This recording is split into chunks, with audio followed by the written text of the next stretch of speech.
tanto, una muestra de amor, más allá de cualquier otra cosa, por supuesto, si hay una persona necesitada, uno puede compartir, puede darle dinero, alguien que necesite que lo escuche, lo puedes escuchar y todo eso está bien y hay que hacerlo.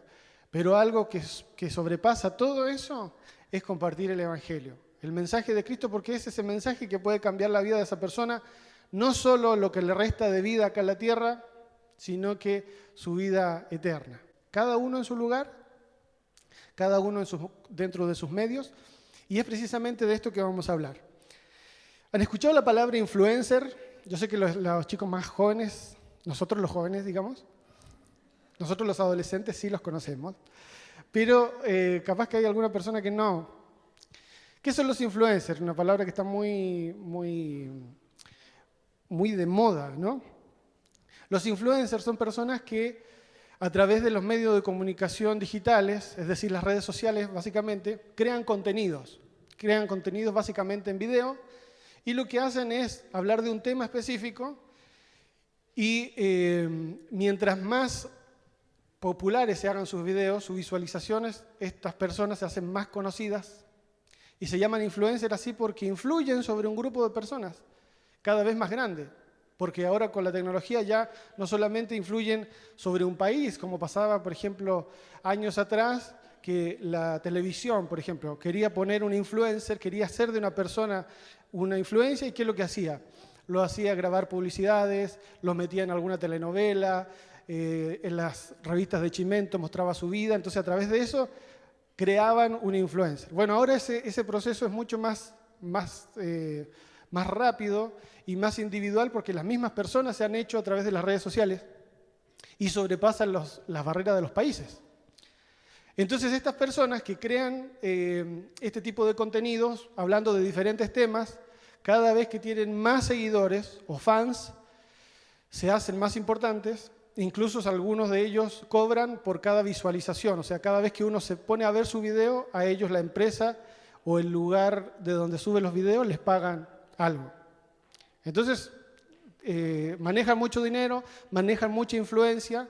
Lo que dicen ellos de repente cuando hacen una publicidad de algo, ya saben que, por ejemplo, una persona, un influencer que tiene 2 millones de seguidores, sabe que si le hace publicidad a alguna marca de algo, ya por lo menos 2 millones de personas lo van a ver.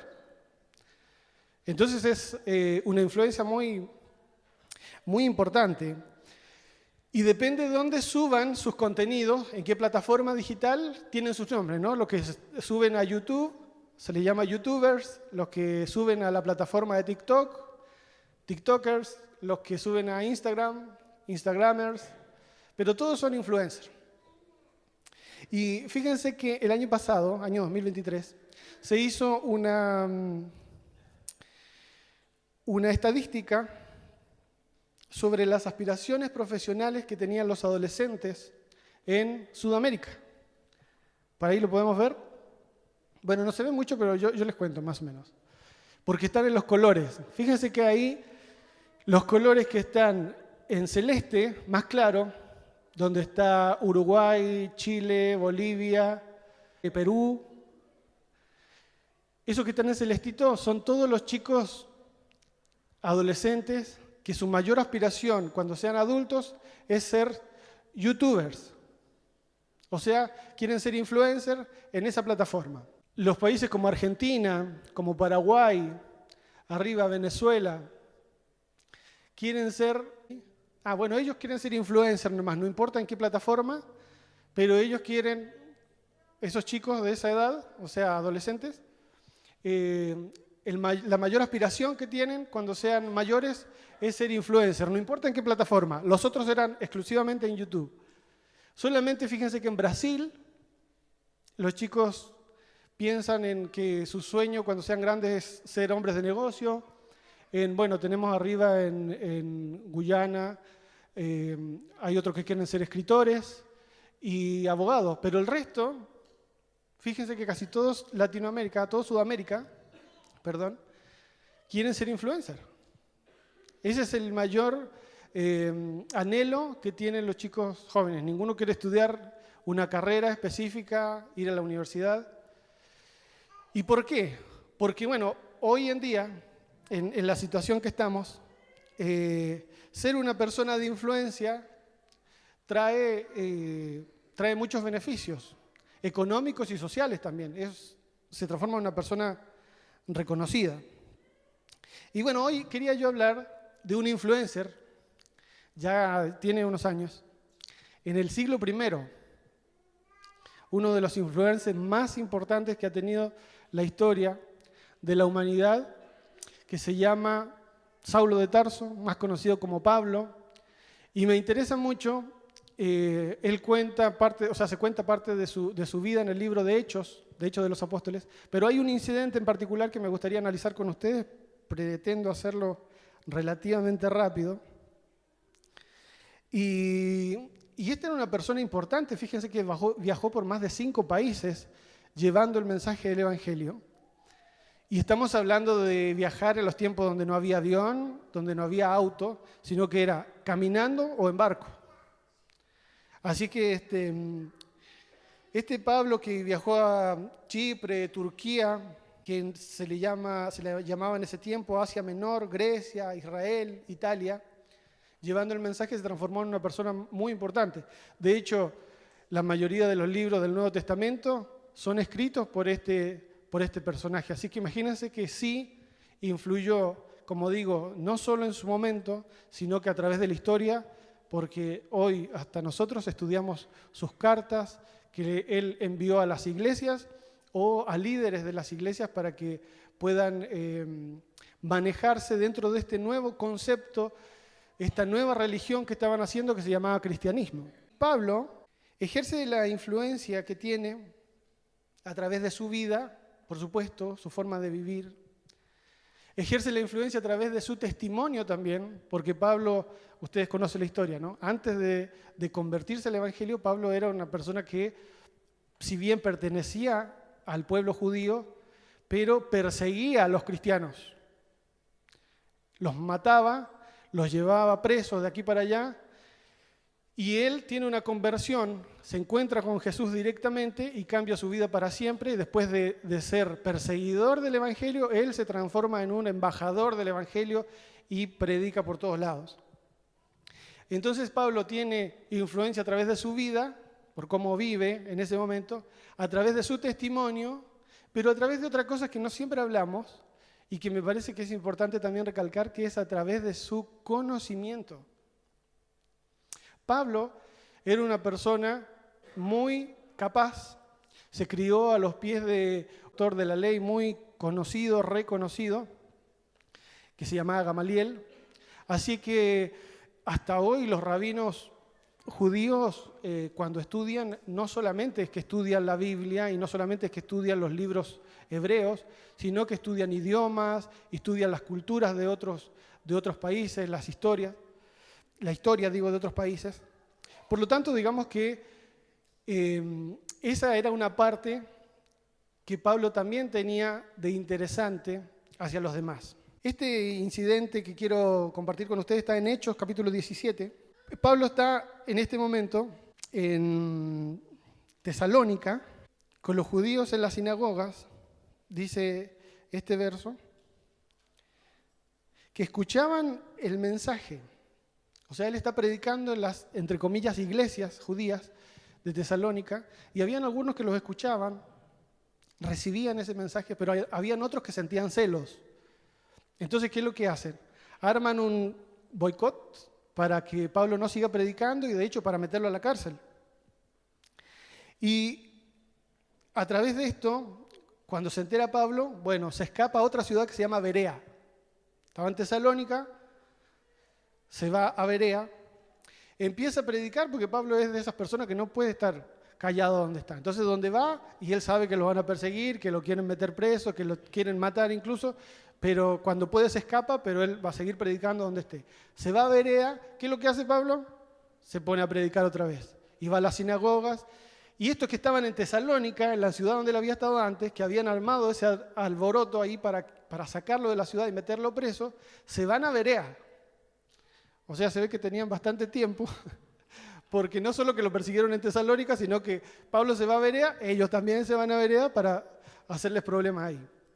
Estando en Berea, también quieren hacer lo mismo. Entonces, Pablo, ¿qué es lo que hace? Se va a Atenas. Y Atenas es una ciudad súper interesante hasta los días de hoy. La casa, digamos, de la sabiduría. Sus filósofos hasta hoy logran influencia en nuestras vidas. Muchas cosas de las que hacemos, que parece que para nosotros son naturales, que han derivado de nuestra cultura, vienen de los pensamientos de esos filósofos, aún en la iglesia. Así que llega a esta ciudad y fíjese lo que dice en el versículo 17. Estamos en el capítulo 17 de Hechos. En el versículo 17, esta versión que voy a leer es de la Nueva Versión Internacional. Dice, así que discutían en las sinagogas con los judíos. O sea, Pablo llegó a Atenas y ¿qué es lo que hizo? Predicar, otra vez. Se va otra vez a las sinagogas y dice, con los judíos y con los no judíos que adoraban a Dios. Y esto me hacía pensar qué interesante, porque a veces nosotros estamos en nuestro lugar de confort, que es hablando con otros hermanos, con otras personas que creen lo mismo que nosotros. Pero no nos sentimos tan cómodos a veces cuando tenemos que charlar con una persona, por ejemplo, alguien que no cree en Dios, ni hablar con una persona que tiene otra religión. No sabemos cómo enfrentar esa situación. Muchas veces nosotros nos sentimos atacados. A veces pensamos que tenemos que convencer al otro o ganarle la discusión. Pero vemos que Pablo disfrutaba de esto. Así que estaba él con los judíos y con los no judíos que adoraban a Dios. Dice, y a diario hablaba en la plaza con los que se encontraban allí. Y algunos filósofos de los epicúreos y de los estoicos disputaban con él. Acá hay dos grupos que puede ser que los identifiquemos también hoy. Los grupos de los epicúreos y de los estoicos. ¿Quiénes eran esta corriente filosófica? Estas personas que pertenecían a esa corriente filosófica. Los epicúreos, como dice ahí, eran hedonistas. Hedonismo es el pensamiento de que no importa lo que yo haga, pero lo importante es que me produzca placer. Yo puedo hacer todo lo que yo quiera para que me produzca placer, más allá de la vida, o sea, más allá de la muerte no hay vida, así que lo que importa acá es que yo me satisfaga en todos los deseos que yo tenga. Ese era el pensamiento de los epicúreos. No existe Dios, así que lo importante es disfrutarlo aquí y ahora. Y por eso es que muchos de los templos de los griegos, en sus ceremonias, muchas veces incluso hacían actos sexuales como precisamente para alcanzar el mayor placer, porque ese pensamiento, esa corriente filosófica, solamente pretendía llegar a eso. Eso era lo que querían lograr. Lo importante soy yo, lo importante es satisfacerme a mí, no me importa a nadie más. Después de la muerte no hay vida, así que tengo que hacer todo lo que me plazca hoy. Epicúreos. Los estoicos, por otro lado, pareciera que una corriente filosófica completamente opuesta, porque ellos decían, no, acá lo importante en esta vida es soportar el dolor. Ellos encontraban virtud en el sufrimiento. Su pensamiento también era un pensamiento lógico, calculado.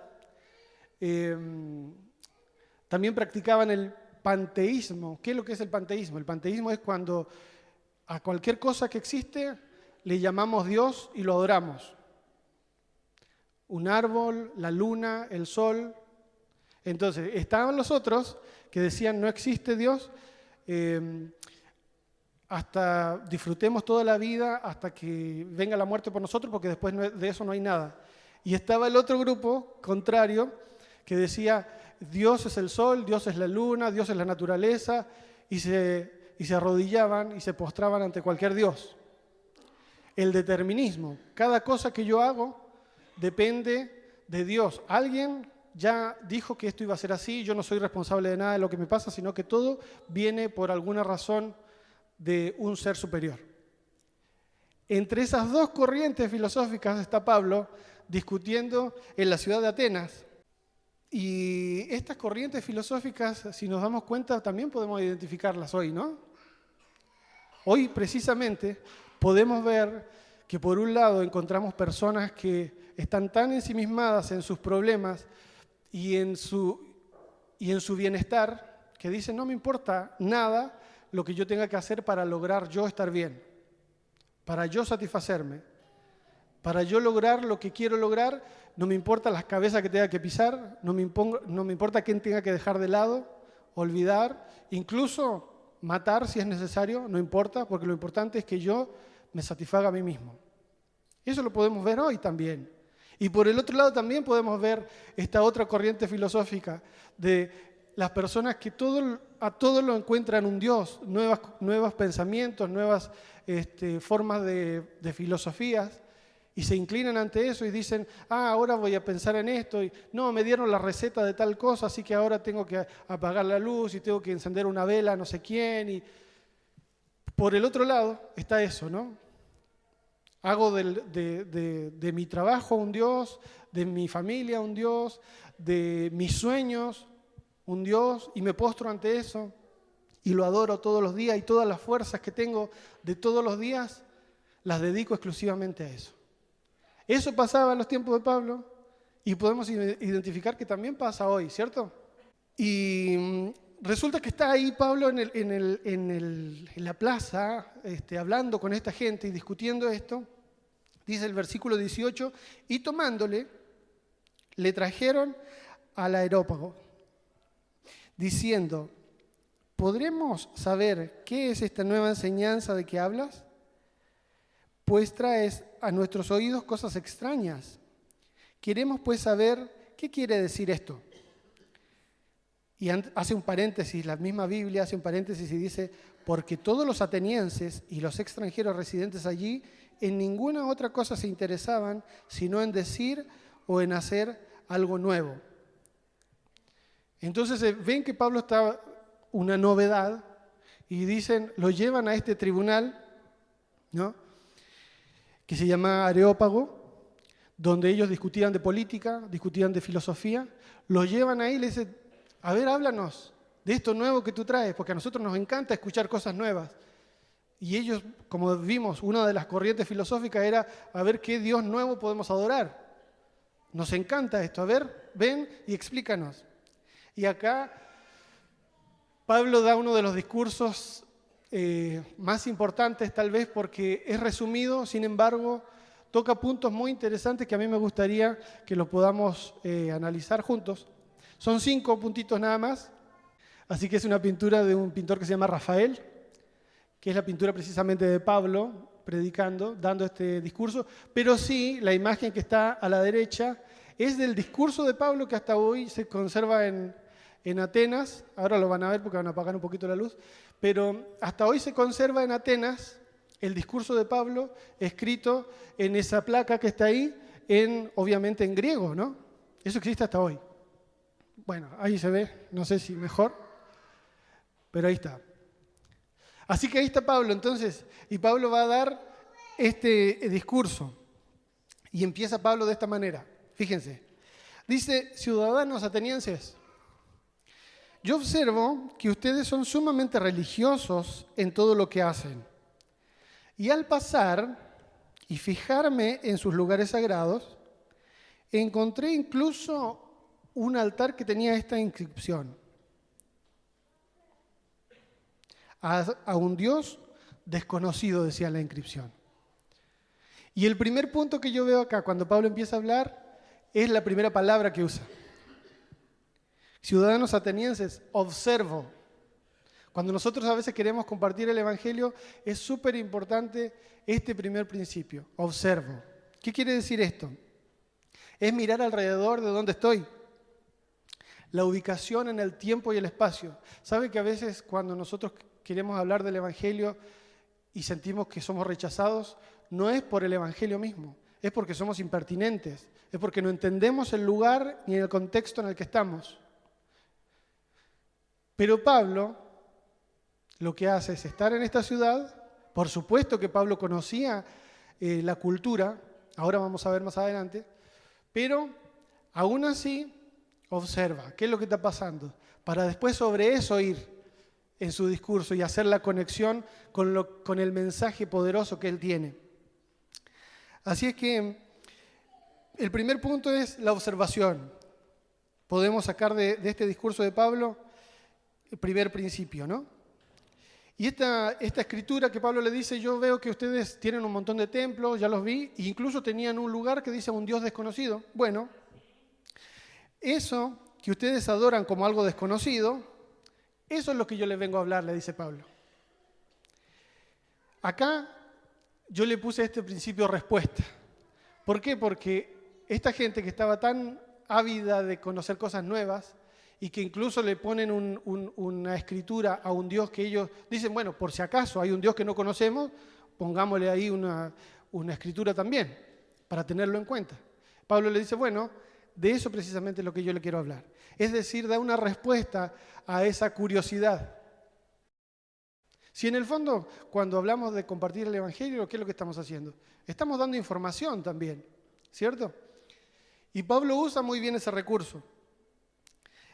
Obviamente que nosotros no tenemos todas las respuestas de la vida que pueda de repente surgir en una charla con una persona que no conoce a Dios. Por supuesto que no. Por supuesto que no tenemos todo el conocimiento, pero sí hay muchas cosas que sí podríamos saber. Y sobre todo, principios bíblicos que se aplican a la vida de las personas comunes y corrientes. Y esos principios bíblicos están ahí. Y la palabra dice que si nosotros tenemos necesidad de sabiduría, que la pidamos a Dios y que Él nos la va a dar. Sigue Pablo diciendo, el Dios que hizo el mundo y todo lo que hay en Él es Señor de los cielos y de la tierra. No vive en templos construidos por hombres, ni se deja servir por manos humanas, como si necesitara de algo. Esto Pablo nos lo está diciendo de coincidencia. Fíjense que ahora vamos a verlo. Por el contrario, le dice, Él es el que da a todos vida, a todos le da la vida, el aliento y todas las cosas. A este principio yo le llamo principio de confrontación. ¿Por qué? Porque Pablo está en una ciudad que está llena de ídolos, llena de templos y llena de imágenes, donde la gente va a hacer sus rituales, va a hacer sus ceremonias, y de hecho por eso mismo Pablo está hablando ahí, porque tienen tanta idolatría que dicen, bueno, este trae algo nuevo que nunca habíamos escuchado, a ver, tráiganlo y que nos cuente de qué se trata. Y esa es la oportunidad que aprovecha Pablo, pero siempre para poner en contraste, fíjense que esto que está pasando, esto es lo que Dios no quiere. Esto es lo que a Dios le desagrada. Ese Dios desconocido es el que hizo todas las cosas, le dice Pablo, y no vive en los templos hechos por manos de hombres. O sea, hay una confrontación con la realidad que estaba viendo Pablo y que estaba viviendo esta gente. Lo confronta con su idolatría, ¿cierto? Con su forma de vivir. Y el mensaje del Evangelio siempre tiene ese condimento, de que no siempre es agradable, por más que el mensaje es de amor, pero a veces cuando hay una cierta confrontación, a veces no es del todo cómodo. Y eso también tenemos que saberlo. A veces caemos en el error nosotros de pensar que tenemos que hacer a Dios un poquito más bueno para hacerlo más presentable a los demás. Como que queremos ser más buenos que Dios y obviamos ciertas cosas. Y Jesús dijo, ¿ustedes creen que yo vine a traer paz? ¿Se acuerdan de ese versículo? ¿Ustedes creen que yo vine a traer paz? No, vine a traer espada. Y el Hijo se va a levantar contra el Padre. Es un mensaje raro para nosotros que siempre estamos diciendo, Dios te va a traer paz, Dios va a hacer... Sí, es paz de nuestro corazón y de nuestro espíritu con Dios, pero a veces alrededor produce cierta incomodidad. Y el Evangelio produce eso. Incluso nosotros mismos, cuando estamos viviendo en situaciones contrarias a lo que Dios quiere, tiene que existir esa incomodidad. Ese es el Espíritu Santo. No pasemos por alto eso. Porque a veces Dios nos habla a través de eso precisamente. Tú dices, ¿qué me está pasando? Me siento algo raro, me siento raro, siento que no estoy viviendo bien. Y a veces se va al doctor, que está muy bien, hay que hacerlo, pero muchas veces es una alerta espiritual y esa incomodidad hay que prestarle atención, cuando es una incomodidad espiritual precisamente. Así que ahí está el otro principio, ¿no? La confrontación. Siempre, al momento de presentar el Evangelio, hay un momento de confrontación. Precisamente porque se necesitan cambiar cosas. Y ese cambiar cosas no siempre es cómodo. Sigue Pablo diciendo entonces, de un solo hombre, les dice, hizo todas las naciones para que habitaran toda la tierra y determinó los periodos de su historia y las fronteras de sus territorios. Esto lo hizo Dios para que todos lo busquen y aunque sea a tientas, lo encuentren. En verdad, Él no está lejos de ninguno de nosotros, puesto que en Él vivimos, nos movemos y existimos. Como alguno de sus propios poetas, le dice a ellos, como alguno de los poetas que ustedes tienen, lo dice, de Él somos descendientes, o linaje suyo somos, dice la Biblia 1960. A este principio yo le llamé conexión, porque siempre que nosotros podamos compartir el Evangelio, tenemos que hacer una conexión de lo que en el lugar que estamos o con la persona que estemos hablando y en qué repercute eso en su vida, el mensaje que yo tengo. ¿Cómo conecto esas dos cosas? Pablo usa, me encanta también porque Pablo usa la primera persona del plural, que es nosotros, cuando dice, y aunque sea a tientas lo encuentre, él en verdad no está lejos de ninguno de nosotros. Pablo se hace uno con los atenienses, le dice, no está lejos mío y no está lejos tuyo, se pone al mismo nivel. Y esto me da también a veces a pensar de que nosotros, cuando compartimos el Evangelio, lamentablemente nos sentimos como en una autoridad espiritual superior. No sé por qué, porque venimos a la iglesia, porque hemos escuchado que somos salvos, y es verdad, pero eso no nos da una altura superior moral para compartir el Evangelio y desde ese lugar hablar, sino todo lo contrario, somos pecadores también. Y este es el mensaje de conexión que nosotros podemos hacer con los demás. ¿Sabes qué? Yo también soy pecador, yo también tengo necesidad, yo también tengo faltas, cometo errores, necesito cambiar cosas. Te invito a que lo hagamos juntos. ¿Te das cuenta que ese mensaje es mucho más, llega mucho más, permite conectar mucho más que decir, tienes que arrepentirte porque eres un pecador y vas a ir al infierno? Tú, no yo, porque yo soy salvo. Eso aleja, ¿no? Y Pablo hace esa conexión. Y hace la conexión también incluso que le dice los propios poetas de ustedes dicen esto. Y no es la primera vez que Pablo menciona a algunos poetas griegos. De hecho, lo hace también yo me anoté por acá, bueno, está ese versículo, en él vivimos y nos movemos y somos, que acabamos de leer, linaje suyo somos, eso también, son palabras de Arato de Cilicia. Las malas conversaciones corrompen las nuevas costumbres, las buenas costumbres, digo. Eso está en Corintios. Cuando Pablo escribe esa carta, está citando a un refrán popular que lo escribió Menandro, que es otro poeta de Grecia. O sea, siempre haciendo la conexión con la cultura, con el lugar de donde está. Sigue Pablo diciendo, por tanto, siendo descendientes de Dios, no debemos pensar que la divinidad sea como el oro, la plata o las piedras, escultura hecha como resultado del ingenio y de la destreza del ser humano. Pues bien, Dios pasó por alto aquellos tiempos de tal ignorancia, pero ahora manda a todos, en todas partes, que se arrepientan. Y este último principio yo le llamé esperanza, porque Pablo le dice, ya que Dios no está hecho de oro ni plata, ni tampoco es una imagen que hizo una persona con su ingenio, pero Él pasó por alto este error que estábamos cometiendo o que están cometiendo ustedes para que nos dé la posibilidad de arrepentirnos. Él pasa por alto este error y nos da la posibilidad de arrepentirnos. Así que ese mensaje de esperanza creo que también nosotros, siempre que compartamos el Evangelio, lo podemos tener en cuenta. Hay una esperanza, por supuesto que sí, la esperanza de la salvación, la esperanza de que Dios nos ama, la esperanza de que Dios nos amó tanto que dio a su Hijo Jesús para que en Él podamos ser salvos. Y que no hay nada, y ese nada es literalmente nada que hayamos hecho, que Él no pueda perdonar y que Él no esté dispuesto a pasar por alto, independiente de las consecuencias, porque a veces pensamos en esto, ¿no? Pensamos que cuando hacemos cosas que están mal, las consecuencias no las vamos a vivir si es que le pedimos perdón a Dios, y eso no es cierto. Hay cosas que tienen consecuencias en la vida y que esas consecuencias hay que vivirlas. Eso no puede desaparecer.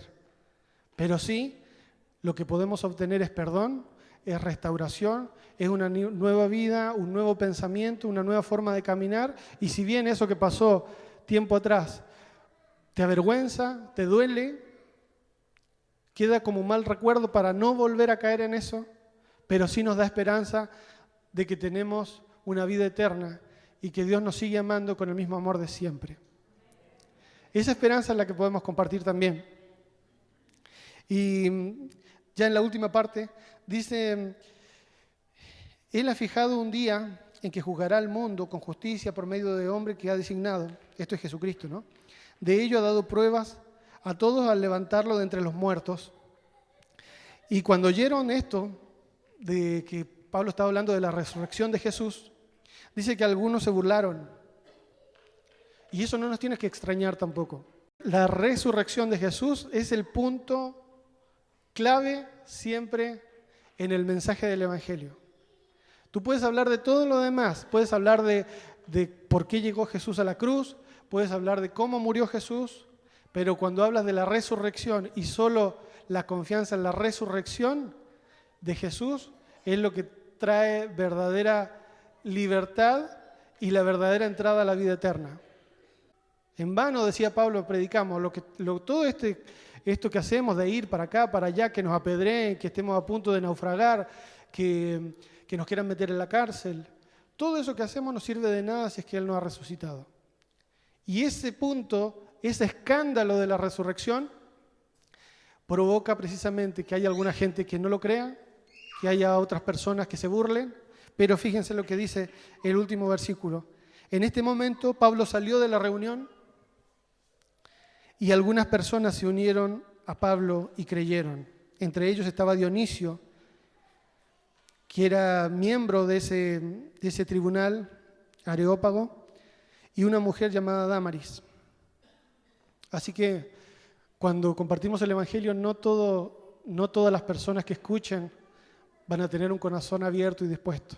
Pero algunos, como dice acá, pero algunos lo escucharon. Este Dionisio se transformó, estaba viendo unos comentaristas bíblicos que dicen que se transformó después en el primer obispo que tuvo la iglesia cristiana en Atenas. Por esta predicación de Pablo. Entonces no sabemos lo que Dios quiere hacer. Y no pensemos siempre en expectativas de números, sino que Dios hace lo que Él quiere. Y nuestra labor es llevar el Evangelio, nada más. Así que finalmente nosotros hemos sido llamados a ser influencers, pero no a la manera mundana, no a la manera actual, que es conseguir seguidores, conseguir fans, conseguir likes, sino que más bien es llevar el Evangelio, es tratar de conectar el lugar y en el momento en el que estamos de nuestra sociedad y de nuestra cultura con el Evangelio. ¿Cómo puedo conectar lo que yo hago diariamente con lo que significa la vida eterna? Si la única motivación que tenemos para levantarnos todos los días es trabajar para juntar dinero, es un objetivo bastante mediocre, porque esas riquezas se desvanecen. Son importantes, por supuesto, y está genial que nosotros busquemos mayor comodidad. Eso es perfecto y no hay que dejar de hacerlo. Darle comodidad a nuestra familia, dejar un legado, por supuesto que sí. Pero cuando es el único fin o el fin más importante, no estamos haciendo ninguna diferencia con la mayoría de la gente que no conoce a Dios. Cuando conoces a Dios, eso que haces todos los días tiene que conectar con algo eterno, con algo espiritual. Tiene que tener alguna conexión. Ese es el desafío que tenemos todos. El que va a trabajar a una casa de pintor, el que es gasista, el que es mecánico. No importa lo que seamos, no importa lo que hagamos. Lo importante es cómo conectamos eso. A veces pareciera que no tiene nada que ver. Pero Pablo nos enseña a través de este discurso tan elocuente y tan importante, en un lugar tan importante, aparte que quedó para la historia, porque lo estamos estudiando hasta el día de hoy, de cómo nosotros podemos, en primer lugar, observar el lugar donde estamos dar respuesta a las preguntas que se nos presenten. ¿Qué más decíamos? Confrontar, si es necesario, con la realidad que estamos viendo y cómo eso se confronta con la palabra de Dios. Conectarnos, exactamente. Conectar, ¿cierto? Lo que se ve con lo que nosotros tenemos. Y finalmente traer esperanza. No necesariamente se van a dar todos estos puntos, no necesariamente hay que seguir todo este orden, pero me parece que está bueno que podamos observar esos principios y que Dios nos ayude para que donde se nos presente la oportunidad podamos influenciar al grupo que nos rodea, en el lugar donde estemos. Que podamos conectar lo terrenal, lo simple, lo cotidiano, con lo espiritual y lo eterno. ¿Qué les parece el desafío? ¿Está bueno? Demos gracias a Dios. ¿Le dan un aplauso al Señor? Muchas gracias.